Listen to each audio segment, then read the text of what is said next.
I grew up going to church. My mum took me to church on a Sunday, and from an early age I understood what church was. I understood who God was and who Jesus was. But actually it wasn't until much later on in my teens that I really got to know him and really started that relationship with him. I wouldn't say that I had an active faith until much later on.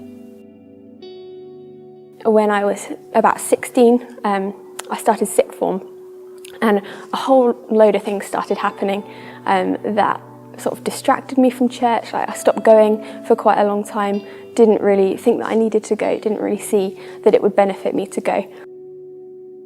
I really struggled at school. I really struggled in my friendships, in my peer group. I would constantly compare myself to other people and other girls and start to come under these lies of not being good enough and not being worth enough. I sort of believed that, after I finished school, that I wouldn't really amount to anything. I'd listen to what other people said, and I'd listen to what teachers said if I didn't get good grades or if I didn't do things well enough. And I believed that I wasn't really going to go anywhere. And I think that really began this cycle of depression. That was the start of it, really, was coming under those lies and believing that stuff. There were some bad relationships that I entered into and didn't really see a way out of, didn't really see that I shouldn't be in those. They filled a hole, they filled a gap in my life, and they made me feel better about myself. And at the time, that's ultimately what I wanted. I wanted to be valued, I wanted to know that I was worth something, and I wanted to be loved. And the depression, it was very isolating, so I found it hard to talk to people about what was going on. And it led to a lot of bad thoughts, like thoughts that would take over a lot of my daily life, and a lot of normal things that I should have been able to do would just be controlled by lies that I was believing or thoughts that I was thinking about myself and about my life. I remember one day it got to a really low place. I was really scared of feeling more pain or feeling rejection, not being able to cope with people not wanting me or boyfriends not wanting me. I just remember being really scared of that.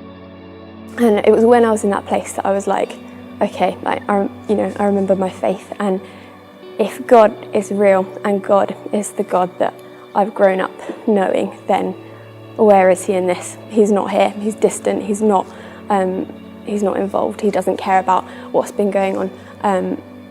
And I was like, surely he knows that I'm hurting, surely he knows that everything sucks, like where is he?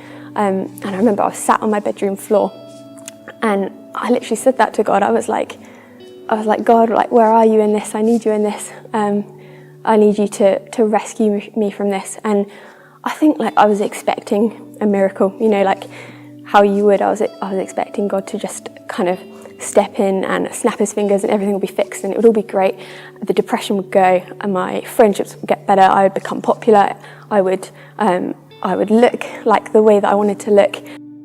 That didn't happen, and that wasn't the moment that my faith changed, but that was the moment in which I started crying out to God.